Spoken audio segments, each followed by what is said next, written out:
Hello guys, welcome to my another blog. আজকে শ্বশুরবাড়ির এলাকার জনপ্রিয় রান্না একটু ভিন্নভাবে রান্না করব, তাই ভাবলাম আপনাদের সঙ্গে শেয়ার করি। আসসালামু আলাইকুম, কেমন আছেন সবাই? আলহামদুলিল্লাহ, আমি ভালো আছি।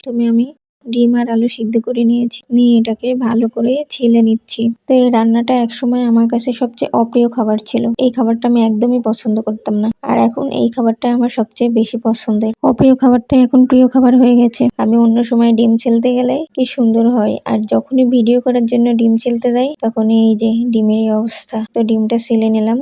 এখন আমি সিদ্ধ করা আলুটাকে ভালো করে মুথে নেব। ভালো করে মুথে নেওয়ার পর আলুটার মধ্যে, তো এই রান্নাটা শিখেছি আমি আমার ননদের কাছ থেকে। এবার আমি ম্যাশ করা আলুটার মধ্যে একটু পানি দিয়ে আলুটাকে নরম করে নিব।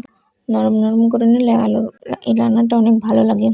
তো এখানে এই যে দেখেন আমি এখানে আদা, রসুন, জিরা গুঁড়া, হলুদ গুঁড়া, মরিচ গুঁড়া সবকিছু একসঙ্গে ভালো করে মিশিয়ে নিব। মিশিয়ে নেওয়ার পর এই যে এখানে কয়েকটা মশলা দিয়ে দিব, দারচিনি, এলাচ, তেজপাতা সবকিছু দিয়ে দিব। এই রান্নাটা আমার কিভাবে জনপ্রিয় হলো সেটা পরে বলবো, তার আগে একটু বলে নিই। আমি আমার শ্বশুরবাড়ি এলাকার যে আত্মীয় স্বজনের বাড়িতেই যাই না কেন, আমি এখন আর তাদের বাড়িতে গিয়ে ভাত খাই না, মাংস অথবা আলুর তরকারি দিয়ে খোলা পিঠা খাই। এবার আমি কড়াইয়ে তেল গরম করে ডিমটা ভাজতে দেবো। ডিমটা ভাজা হয়ে গেলে এই তেলের মধ্যে আর একটু সরিষার তেল দেবো। আমার জামাই সরিষার তেল খেতে পছন্দ করে, আমি শুধু সরিষার তেল খেতে পারি না, এই জন্য হালকা একটু সয়াবিন তেল আর সরিষার তেল মিশিয়ে এই যে এর মধ্যে তেলটা গরম হয়ে গেলে পেঁয়াজ কুচি, রসুন, গোটা রসুন আর 3টা কাঁচামরিচ দিয়ে দিলাম। পেঁয়াজ ভাজা হয়ে গেলে এর মধ্যে আমি মেশানো মশলাটা ঢেলে দিব। এই মশলাটাকে ভালো করে কষাতে হবে। এখানে আমি অল্প করে রসুন দিয়েছি, কারণ এই তরকারিটাতে রসুন অল্প করে দিয়েছি।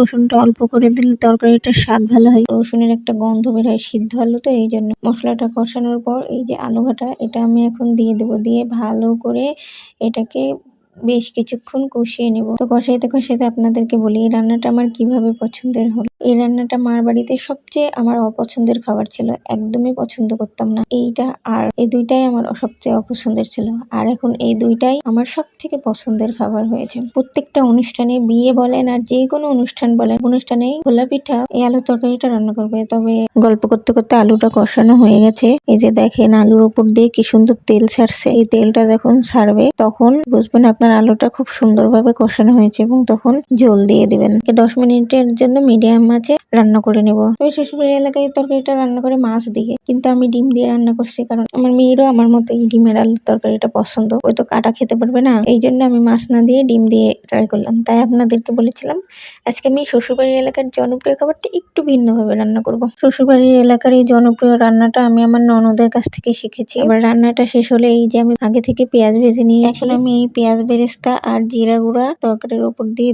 দিব, একটু নেড়ে দিব। তাহলে তরকারিটার সঙ্গে পেঁয়াজ বেরেস্তা আর জিরা গুঁড়াটা সুন্দরভাবে মিশবে এবং একটা ঘ্রাণ বের হবে। ভিডিওটি শেষ পর্যন্ত দেখার জন্য অসংখ্য ধন্যবাদ। আল্লাহ হাফেজ।